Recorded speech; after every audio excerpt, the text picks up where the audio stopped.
Thunder rattled the windows of the penthouse suite at the Starlight Hotel, masking the heavy breaths of two strangers entangled in the dark. It was a night of desperation and destiny. Ethan Vance, the heir to the most powerful empire in New York, lay in the shadows, his vision blurred by the drugs his rivals had slipped him, clutching onto the woman who had saved him from a public scandal. He didn't know her name. He couldn't see her face clearly, but he felt the trembling warmth of her skin and the frantic beat of her heart against his chest. As the storm raged outside, he slipped his signet ring, a heavy band of black gold engraved with the Vance family crest, into her hand. "Find me," he whispered, his voice rough with exhaustion. "This ring proves you saved me. You are my future." But Sarah didn't hear the promise of power. She only heard the delirium of a man she had helped out of kindness. Terrified and ashamed of the mistake she had made in a moment of vulnerability, she fled into the rainy streets of Manhattan before dawn, leaving only her scent on the sheets. She didn't know she was carrying the heir to a dynasty, nor did she know that someone was watching from the shadows, ready to steal the destiny she left behind. Before we continue this tale of betrayal and redemption, make sure to hit that subscribe button and ring the bell, because you won't want to miss the moment the truth finally comes to light. Sarah returned to the cramped apartment she shared with her sister, Chloe, shivering and clutching the ring, but her confession was met with a cold, calculating stare. Chloe, always envious of Sarah's beauty and kindness, saw an opportunity where Sarah saw only shame. "You slept with a stranger?" Chloe scoffed, snatching the heavy ring from Sarah's trembling palm. "You're pathetic, Sarah. Go hide your shame. I'll clean up this mess." But Chloe didn't clean anything up. Instead, she walked straight into Vance Tower the next morning, wearing the ring. She presented herself as the savior of the night, fabricating a story that seduced the groggy, grateful Ethan Vance. 6 years passed in the blink of an eye. Sarah was left destitute, pregnant, and chased by debt collectors sent by her gambling ex-boyfriend, Mark. She raised her daughter, Lily, in the shadows of the Bronx, scraping by on cheap legal cases, while Chloe lived in luxury as the mother of Ethan's son, a boy named Tyler whom she had adopted from an orphanage and scarred with a fake birthmark to match the Vance family trait. Sarah had no idea that the billionaire CEO on the news, the man her sister was married to in all but legal papers, was the father of the little girl sleeping in her arms. New York City was unforgiving to the poor, but Sarah was a fighter. Desperate for a stable income to keep Mark's thugs away from Lily, she applied for a paralegal position at the only firm hiring, Vance Global. She walked into the gleaming glass tower, holding Lily's small hand because she couldn't afford a babysitter. "Mommy, this place is so big," Lily whispered, her large, intelligent eyes scanning the marble lobby. "Is Daddy here?" The innocent question pierced Sarah's heart. "No, sweetie," she lied softly, smoothing down Lily's faded but clean dress. "We're just here for work. You have to be very quiet, okay? Like a little mouse." Sarah didn't know that entering this building was walking straight into the jaws of the enemy. She was interviewed by a stern HR manager who sneered at her cheap suit but hired her because her legal test scores were perfect. "You start today," the manager barked, "but keep the kid out of sight. Mr. Vance hates distractions." Sarah hid Lily in a small, unused break room with a coloring book and a promise to return soon, then rushed to the legal department, unaware that destiny was about to collide in the hallway. Ethan Vance walked through the corridor like a king inspecting his domain, his entourage trailing behind him. He was colder now than he was 6 years ago, hardened by a life of corporate warfare and a home life that felt empty despite the presence of Chloe and Tyler. He stopped abruptly when he saw a small figure dart across the hallway. It was Lily, chasing a marble that had rolled away. "Who is this?" Ethan asked, his voice deep and commanding. Sarah rushed out from the legal office, her face pale. "I'm so sorry, Mr. Vance. She's mine. I couldn't find childcare. It won't happen again." Ethan looked down. He expected to feel annoyance, but instead, he felt a strange, magnetic pull. The little girl looked up at him with fearless eyes that mirrored his own. "What is your name?" he asked, ignoring his assistance. "I'm Lily," she said clearly. "My mommy says I have to be quiet, but my marble ran away." Ethan felt a crack in his icy armor. Before he could respond, a shrill voice echoed down the hall. "Ethan, why are you talking to the help's brat?" Chloe strutted down the hallway, dragging a pouting Tyler by the hand. She froze when she saw Sarah. The color drained from her face beneath layers of expensive makeup. "You," Chloe hissed, stepping between Ethan and Sarah. "What are you doing here?" Sarah looked down, terrified of causing a scene that would cost her the job. "I work here now, Chloe. I just need to make a living." Tyler, sensing his mother's hostility, stepped forward and kicked Lily's shin. "Get away from my dad, you dirty beggar." Lily gasped but didn't cry. "Tyler," Ethan snapped, his voice thunderous. "Apologize. Now." Chloe immediately switched to victim mode. "Oh, honey, don't be harsh. Tyler is just protective. This woman, she's dangerous. She's a stalker from my past." Ethan narrowed his eyes, looking from the terrified Sarah to the composed, arrogant Chloe. "She's an employee, Chloe, and in this company, we do not bully children. Tyler, go to my office. Now." As Tyler stomped away, he knocked over a pitcher of ice water on the side table, drenching Lily. Sarah gasped, dropping to her knees to dry Lily off. "Oh no, sweetie, are you cold?" She frantically dabbed at Lily's soaking dress with her handkerchief. The wet fabric clung to the little girl's shoulder, slipping down slightly to reveal her collarbone. Ethan, who had bent down to help, froze. There, on the pale skin of Lily's shoulder, was a distinct, crescent-shaped birthmark. It was small, reddish-pink, and undeniable. Ethan's breath hitched in his throat. He had the exact same mark on his shoulder. It was a genetic trait of the Vance bloodline, something so rare that even his son Tyler only had a faint, surgically created imitation that Chloe claimed was fading. But this was vivid. This was real. The world seemed to slow down. The noise of the office faded. All Ethan could see was that mark. He looked up, locking eyes with Sarah, searching for the truth in her panicked gaze. The woman from 6 years ago. He remembered her scent, the feeling of her skin, but never her face. Could it be? That mark? Ethan whispered, his hand hovering inches from Lily's shoulder. Where did she get that mark? Sarah pulled Lily's dress up quickly, covering it. "It's nothing," she stammered, standing up and pulling Lily behind her. "Just a birth defect. We're leaving." "Stop," Ethan ordered, standing up to his full height. The authority in his voice stopped Sarah in her tracks. "That is not a defect. That is a Vance family trait. Who is her father?" Chloe's eyes widened in terror. She stepped in, grabbing Ethan's arm. "Ethan, don't be ridiculous. It's a common rash. Look at them, they're filth. She probably painted it on to trick you. She's a scammer, just like I told you." Ethan shook Chloe off, his gaze never leaving Sarah. "I asked you a question," he said, stepping closer, the intensity in his eyes burning like a fever. "Who is the father?" Sarah's heart pounded against her ribs. She couldn't tell him. If she claimed he was the father, Chloe would destroy her. If she admitted she didn't know who the man was, she would be shamed. "He's dead," Sarah lied, her voice trembling. "Her father died 6 years ago. Excuse me, Mr. Vance." She turned and ran, dragging Lily toward the elevators, leaving Ethan standing in the puddle of water, his heart racing with a suspicion that would change everything.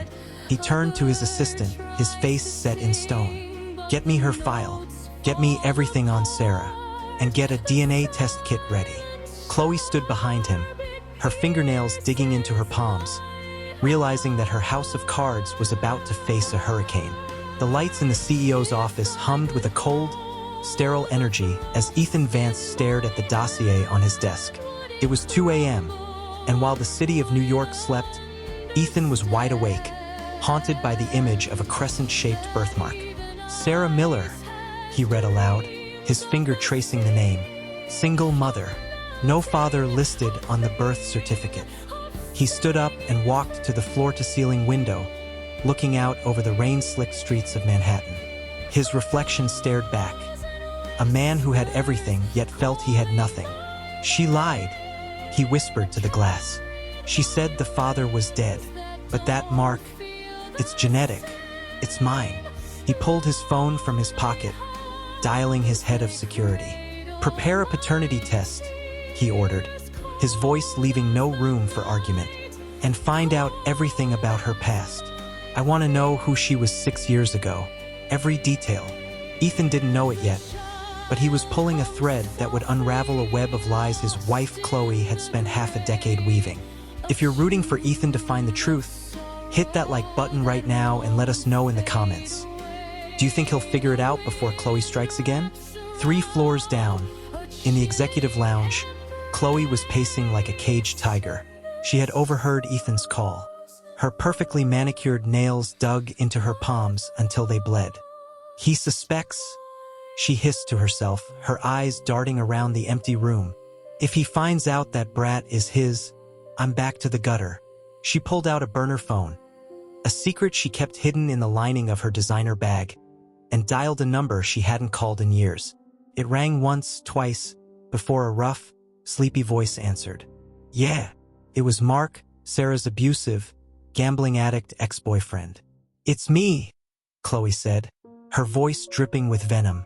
Your ex-girlfriend Sarah is working at Vance Global, and she's got a kid that looks suspiciously like a billionaire. Mark laughed on the other end, the sound of a lighter flicking audible. So, what's in it for me? Chloe smirked, her eyes cold. I need you to come here. I need you to claim that kid is yours. Make a scene. Make Ethan believe Sarah is just trash baggage from your past. Do this, and I'll pay off your gambling debts. Mark didn't hesitate. I'll be there in an hour. The next morning, Sarah arrived at the office, her nerves frayed. She had barely slept, terrifyingly aware that Ethan Vance was watching her. She tried to keep her head down, placing Lily in the break room with a strict instruction to stay hidden. But Chloe was already waiting. You, Chloe barked, pointing a finger at Sarah as she entered the legal department. The janitor called in sick. Since you're the newest paralegal, the toilets on the 40th floor are your responsibility today. The other employees snickered, whispering behind their hands. Sarah clenched her jaw. She was a top-tier law graduate, not a cleaner. I was hired to review contracts. Chloe, Sarah said firmly, clutching her briefcase. Not to scrub floors. Chloe stepped closer, looming over her. You were hired because I allowed it. Do it or get out. And take that stray cat of a daughter with you. Sarah swallowed her pride. She needed this paycheck. Fine, she whispered. She grabbed the bucket and mop, unaware that Ethan was standing by the elevators, watching the entire exchange with a darkening expression. He wasn't disgusted by Sarah's labor. He was disgusted by Chloe's cruelty, and he was about to step in. Sarah was scrubbing the marble floor near the executive elevator when the doors slid open. A pair of polished Italian leather shoes stepped out.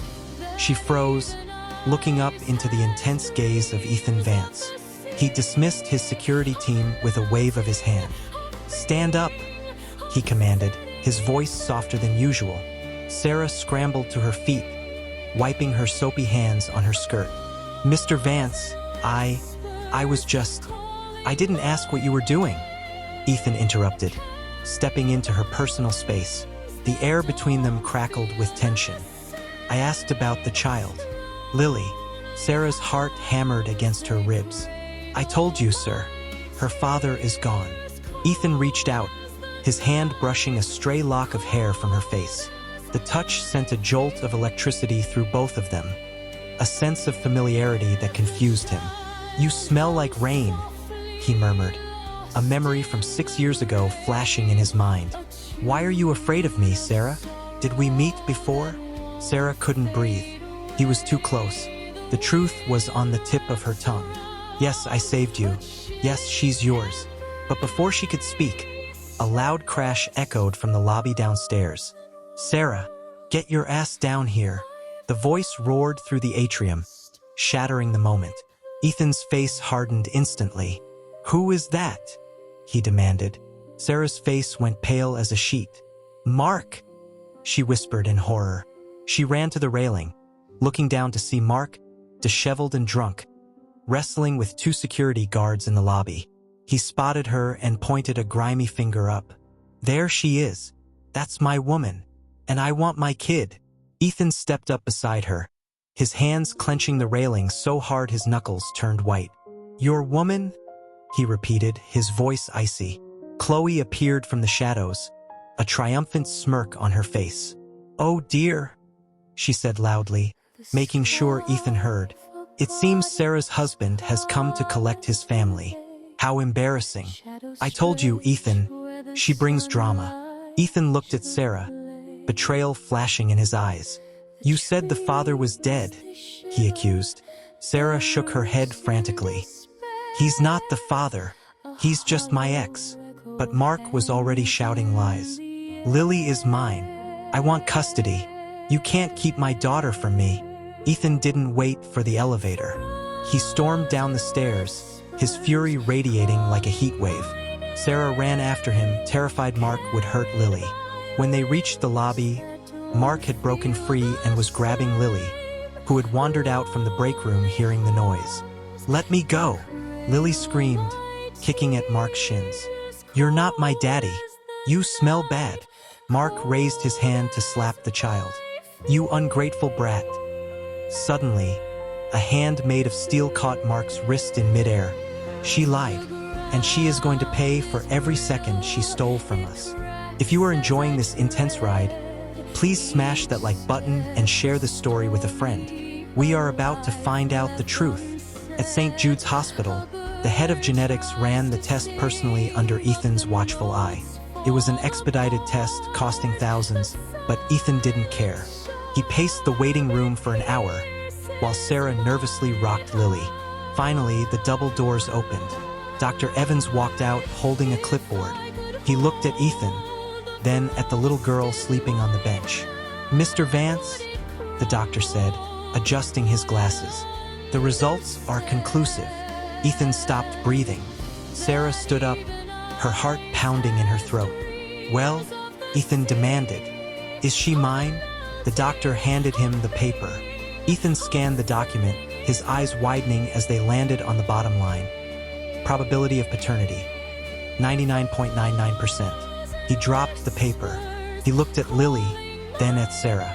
Tears welled up in the billionaire's eyes, the first time he had cried since he was a child. "She's mine," he choked out. He fell to his knees in front of Sarah, burying his face in her hands. "She's really mine." But the moment of joy was shattered by a phone call. Ethan's phone buzzed on the floor where he had dropped it. He picked it up, seeing a notification from his home security system. Motion detected. Nursery. He opened the live feed. On the screen, Chloe was standing over Tyler's bed, packing a suitcase frantically. But she wasn't just packing clothes. She was holding a lighter, and she was pouring gasoline on the floor of the nursery. "If I can't have the Vance fortune," Chloe's voice crackled through the security audio, deranged and desperate, "then no one will have an heir." Ethan's blood ran cold. Tyler was still in the bed. "She's going to burn the house down," Ethan yelled, sprinting for the exit. With the boy inside, Sarah grabbed Lily and ran after him. "Ethan, wait!" But he was already gone. "Chloe has snapped. The mansion is doused in gasoline, and an innocent child is sleeping in the middle of a trap meant to destroy Ethan's legacy. Ethan is racing across the city, but will he make it in time? And what dark secret is Chloe planning to reveal to the press before she strikes the match? You do not want to miss Chapter 4. Hit that subscribe button and turn on notifications. The fire is about to start. The V12 engine of the limousine roared like a dying beast as Ethan floored the gas pedal, weaving through the late-night traffic of the Long Island Expressway. Rain lashed against the windshield, blurring the red taillights of the cars ahead into streaks of blood. Beside him, Sarah held Lily tight against her chest, covering the child's eyes. "Faster," Sarah whispered, her voice trembling with terror. "She's going to kill him, Ethan. She's going to kill Tyler." Ethan's knuckles were white on the steering wheel. He didn't care that Tyler wasn't his biological son. The boy was an innocent victim, a pawn in Chloe's twisted game for 6 years. "I won't let that happen," Ethan vowed, drifting around a sharp curve leading to the estate gates. But as the mansion came into view, his heart stopped. A sinister orange glow was already flickering in the upper windows of the east wing, the nursery. Smoke curled into the night sky like a black snake. "No," Ethan gasped. He didn't wait for the gates to open. He rammed the limousine straight through the wrought iron barrier, metal screeching against metal, sparks flying into the rain. Before the car even came to a complete stop, Ethan kicked the door open and sprinted toward the burning house. Inside the nursery, the air was thick with the smell of gasoline and expensive perfume. Chloe stood by the crib, a silver lighter flicking open and closed in her hand. Her hair was wild, her mascara running down her face in dark rivulets. Tyler, the 6-year-old boy who had called her mommy his whole life, was huddled in the corner, clutching a teddy bear, coughing from the fumes. "Why, Mommy?" Tyler sobbed, his voice small and broken. "Why are you doing this?" Chloe laughed, a sound devoid of sanity. "Because you were useless," she screamed at the terrified boy. "You were supposed to be my ticket to billions, but you're nothing, just a stray from the orphanage with a painted scar." She raised the lighter. "If I can't be Mrs. Vance, then there will be no Vance legacy left to inherit." She didn't see Ethan burst through the door, his chest heaving. Suddenly, his voice boomed, shaking the walls. Chloe spun around, the flame dancing dangerously close to the gasoline-soaked curtains. "Don't come closer, Ethan," she shrieked, "or I'll drop it." Ethan held up his hands, stepping slowly over the soaked carpet. "Let the boy go, Chloe. It's over. The DNA test proved Lily is mine. You've lost." Chloe's face twisted into a snarl. "I lost? I never lose." She took a step back, her eyes burning with hate. "You think you're the hero? You think Sarah saved you that night?" She laughed hysterically. "I'm the one who drugged you, Ethan. 6 years ago, I hired those men at the hotel. I set the whole thing up so I could save you and become your wife. But she pointed a shaking finger at the door where Sarah had just appeared. "She ruined everything by sneaking into your room first." Ethan froze. The revelation hit him like a physical blow. The drug overdose, the scandal, the vulnerability, it was all orchestrated by the woman he had called his wife. You monster," Ethan whispered. "You did this to me? I made you," Chloe screamed. "And now I'll unmake you." With a final scream of rage, she dropped the lighter. Whoosh! The gasoline ignited instantly. A wall of fire erupted between Ethan and Chloe, separating the room. The heat was blistering. The curtains caught fire, climbing the walls in seconds. "Tyler!" Ethan yelled, shielding his face from the intense heat. The boy was trapped on Chloe's side of the flames, coughing violently. Chloe looked at the fire, then at the window. She realized she had trapped herself. "Help me!" she screamed, her bravado vanishing as the smoke filled her lungs. Ethan didn't hesitate. He grabbed a heavy blanket from the nearby daybed and threw it over his head. "Sarah, stay back," he ordered. He plunged through the wall of fire, the flames licking at his suit. He reached Tyler, scooping the boy up into his arms. "I've got you, son," Ethan choked out, coughing. "I've got you." He looked at Chloe, who was cowering near the window. "Jump!" Ethan yelled at her. "Jump to the balcony."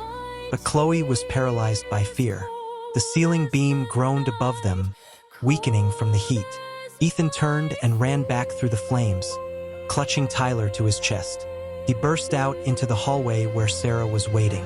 "Take him," Ethan gasped, handing the semi-conscious boy to Sarah. "Get out. I have to go back for her." "No, Ethan." Sarah grabbed his arm, tears streaming down her soot-stained face. "The roof is collapsing. You'll die." A massive crash echoed from the nursery as the ceiling gave way. The scream that followed was cut short. Ethan tried to push back in, but the heat pushed him away. The nursery door collapsed in a shower of sparks. It was too late. The East Wing was consumed. Sirens wailed in the distance. Fire trucks and police finally arriving.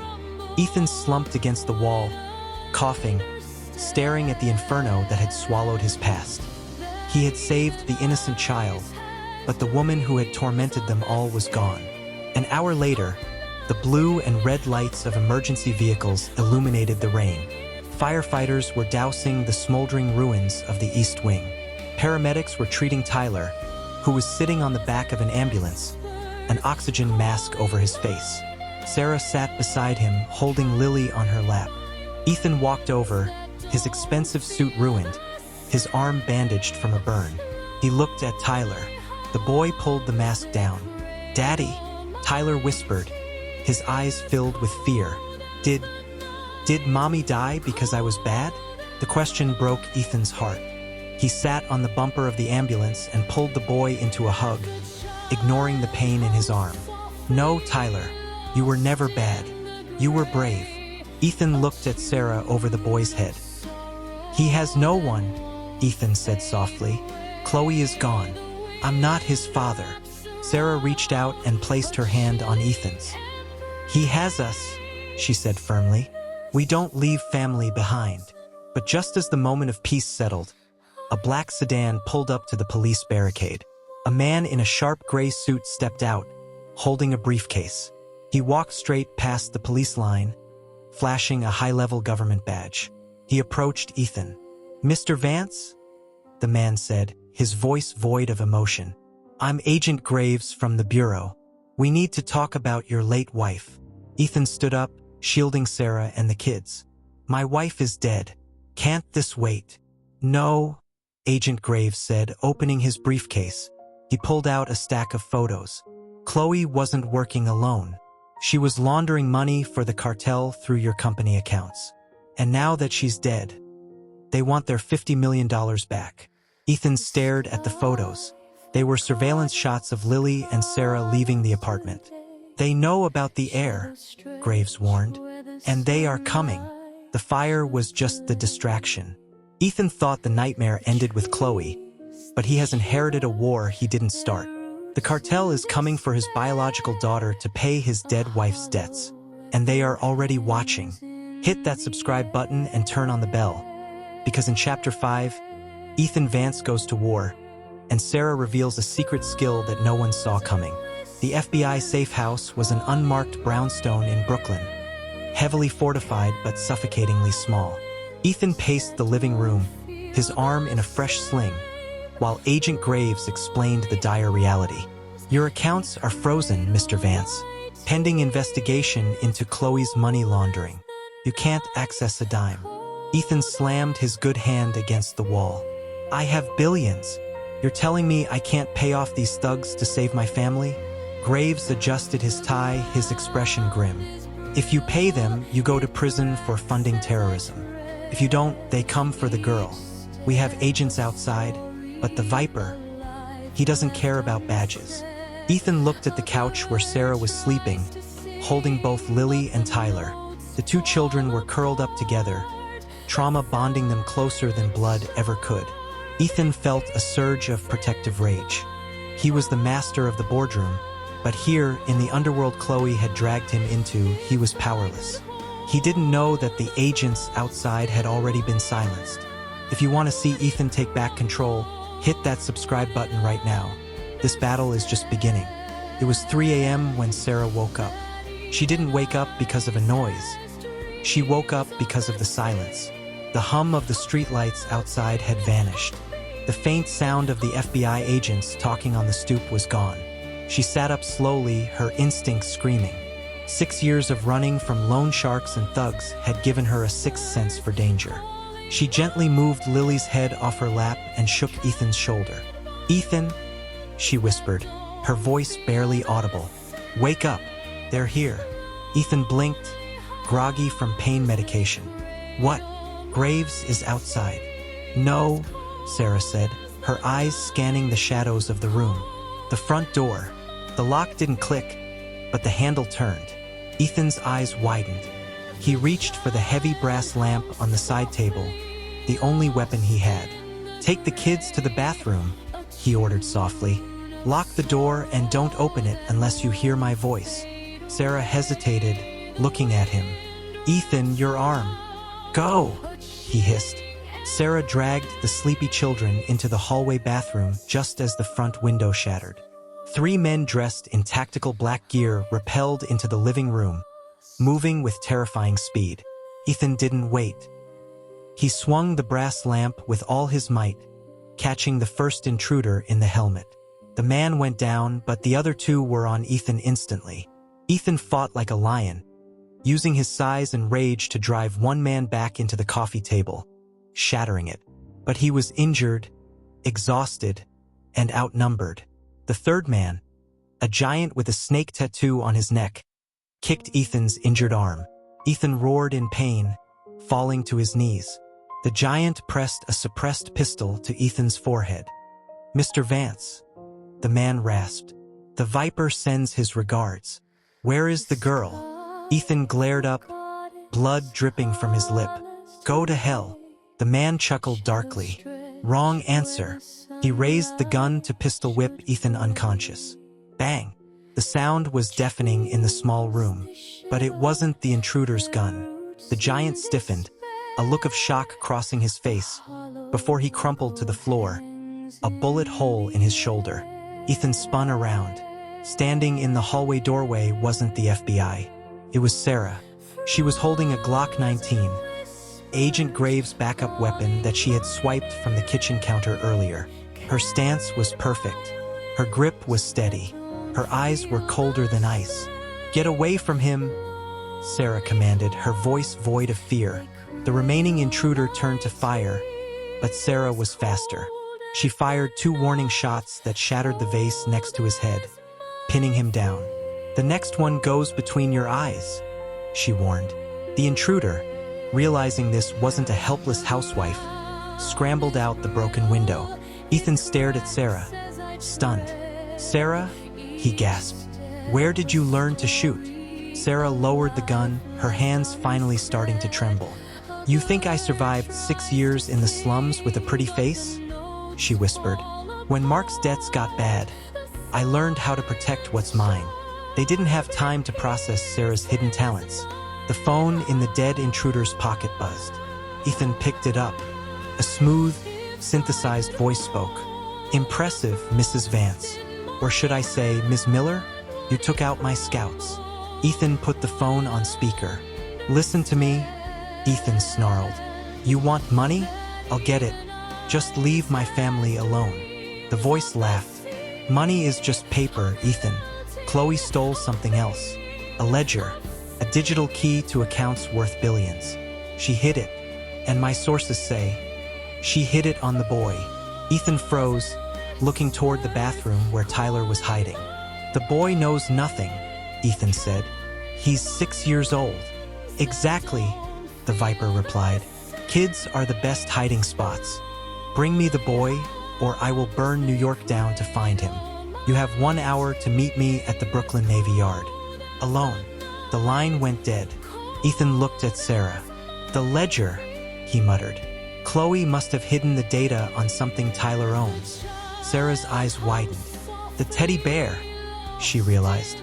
Tyler never lets go of that bear. Chloe gave it to him the day she started the laundering scheme. They rushed to the bathroom. Tyler was clutching the charred, smoky bear he had saved from the fire. Ethan gently took it. He ripped open the back seam. There, nestled in the stuffing, was a black USB drive.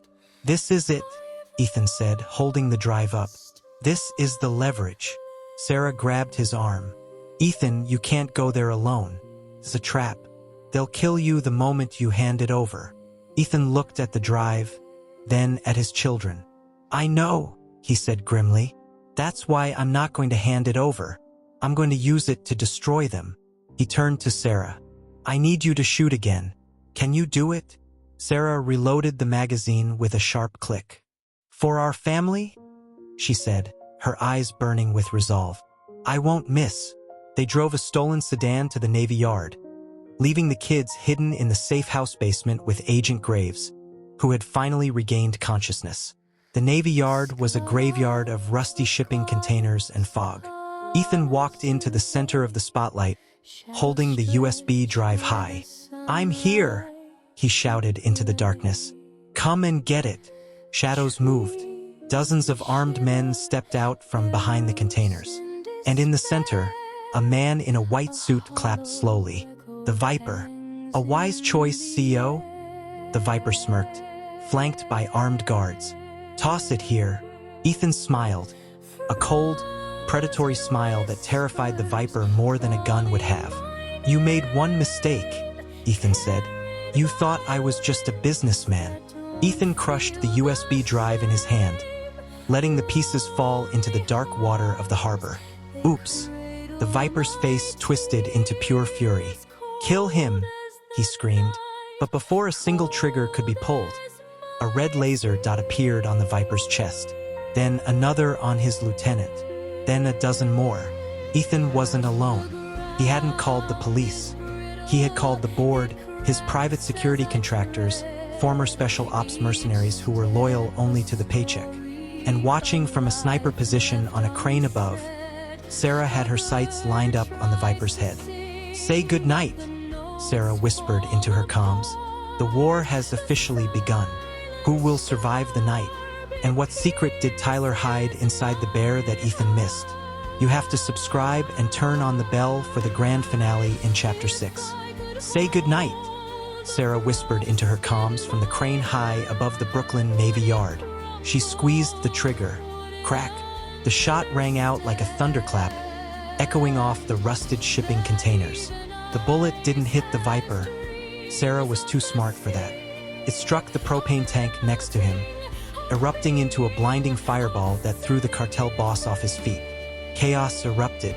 Ethan's mercenaries descended from the shadows like wolves, their tactical lights cutting through the smoke. "Secure the perimeter," Ethan roared, grabbing a discarded pistol from the wet pavement. He wasn't the prey anymore, he was the hunter. The Viper, coughing and burned, scrambled toward his getaway boat, his white suit now stained with soot and blood. He looked back, his eyes wild with fear, only to see Ethan Vance walking through the smoke, unharmed, unstoppable. "You destroyed the drive," the Viper screamed, backing away to the edge of the dock. "You have no leverage." Ethan stopped, leveling his gun at the man who had threatened his children. "I destroyed the decoy," Ethan said coldly. "The real data was uploaded to the FBI servers 10 minutes ago. It's over." Sirens wailed in the distance, closer this time. Agent Graves and the cavalry were finally moving in. The Viper realized he was trapped. In a final act of desperation, he pulled a knife, lunging at Ethan. "If I go down, you die." But Ethan didn't flinch. He sidestepped the clumsy attack, grabbing the Viper's wrist and twisting it with a sickening crunch. He slammed the criminal face first into the cold metal of a shipping container. "That is for threatening my daughter," Ethan growled. He slammed him again. "That is for terrifying my son." He leaned in close, his voice a low rumble. "And this is for the 6 years you stole from my wife." Ethan threw the broken man to the ground just as Agent Graves stormed in with a SWAT team. "Ethan, stand down," Graves shouted. Ethan straightened his tie, looking down at the handcuffed Viper. "He's all yours, Graves. I have a family to get back to." Up on the crane, Sarah lowered her rifle, watching the man she loved command the chaos. For the first time in forever, she felt safe. If you've been waiting for this justice, smash that like button. The bad guys are finally gone. 3 days later, the sun broke over New York City, brighter than it had been in years. The scandal was front-page news, but the narrative had shifted. Billionaire hero saves family from cartel ring. Fake wife exposed. Inside the Vance penthouse, the mood was quiet but warm. Tyler was sitting on the floor, packing his small backpack. His face was pale, his eyes downcast. Ethan walked in, holding a cup of coffee. "Where are you going, Tyler?" Ethan asked gently. Tyler didn't look up. "To the orphanage," the boy whispered, his voice trembling. "Mommy Chloe is gone, and I'm not really your son," the social worker said, Ethan set the coffee down and sat on the floor next to the boy. He took the backpack and tossed it aside. "The social worker works for me now," Ethan said firmly. "And in this house, DNA doesn't make a family. Loyalty does. You were brave, Tyler. You protected Lily when you were scared. That makes you a Vance." Sarah walked in, holding Lily's hand. Lily ran over and hugged Tyler. "You can't go," Lily chirped. "Who's going to help me scare away the monsters?" Tyler looked at Ethan, tears spilling over. "I can stay." "You're not staying," Ethan smiled, ruffling the boy's hair. "You're being adopted. Today." The Supreme Court of New York was packed. Reporters flashed cameras as Ethan and Sarah walked up the steps, hand in hand, looking like the power couple of the century. They weren't there for a criminal trial. They were there for vindication. The judge, a stern woman who had read the FBI reports, looked down at Sarah. "Ms. Miller," the judge began, "the evidence shows that your identity was stolen, your reputation smeared, and your rights violated by the late Chloe Vance. The court hereby grants you full legal custody of Lily Vance." She paused, looking at Ethan, "and approves the adoption of Tyler Vance by Ethan Vance." The gavel banged. Bang! Case closed. The courtroom erupted in applause. Sarah felt a weight lift off her shoulders that she hadn't realized she was carrying. She looked at Ethan, tears of joy in her eyes. "We did it," she whispered. Ethan kissed her forehead, flashing a rare smile to the cameras. "Not yet," he whispered back. "There's one last thing." That evening, Ethan drove Sarah back to the Starlight Hotel, the place where it all began 6 years ago. But this time, they didn't sneak in through the back. They walked through the front doors, the staff bowing in respect. Ethan led her to the rooftop garden, overlooking the sparkling skyline of Manhattan. The air smelled of jasmine and rain, the scent of their first night. "6 years ago, I gave a girl a ring because I was desperate," Ethan said, turning to face her. "I told her she was my future. I didn't know how right I was." He reached into his pocket, but he didn't pull out the old black signet ring. He pulled out a velvet box. Inside sat a flawless, 10-carat pink diamond, glowing under the starlight. Sarah gasped, her hands flying to her mouth. "Ethan, I don't want to marry the woman who saved my life," Ethan said, dropping to one knee. "I want to marry the woman who fought for my soul, the mother of my children, the partner who covers my back with a sniper rifle." He looked up into her eyes. "Sarah Miller, will you let me spend the rest of my life making up for the time we lost? Will you marry me?" Sarah looked at the man who had gone from a stranger in the dark to the love of her life. She looked at the city below, thinking of the struggle, the pain, the hunger. It was all worth it for this moment. "I don't need you to make up for the past," she said, tears streaming down her face. She dropped to her knees to be at eye level with him, cupping his face. "I just need you for the future. Yes, 1,000 times, yes." Ethan slipped the ring on her finger. Fit perfectly. He pulled her into a kiss that felt like coming home. Fireworks, arranged by a very excited Tyler and Lily watching from the balcony, exploded over the Hudson River, illuminating the embrace of the family that fire couldn't burn and money couldn't buy. 1 year later, the Vance Global Headquarters was buzzing. Sarah Vance, now the chief legal officer, walked down the hall, commanding respect with every step. She pushed open the doors to the CEO's office. Ethan was behind the desk, showing Tyler how to read a stock report, while Lily sat on the sofa drawing designs for her future fashion line. "Meeting in 5 minutes, Mr. Vance?" Sarah smiled, leaning against the doorframe. Ethan looked up, his eyes full of love. "Cancel it," he said, standing up and walking over to his wife. "My family is here. The rest of the world can wait." He kissed her, and for the first time in the history of the Vance Empire, the ruthless CEO chose happiness over profit. Thank you for watching this incredible journey.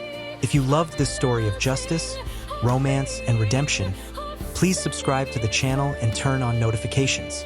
We have a brand new series starting next week involving a mafia princess and a bodyguard that you won't want to miss. Comment below, what was your favorite scene? The DNA reveal? The fire? or Sarah with the sniper rifle? Let us know. See you in the next video.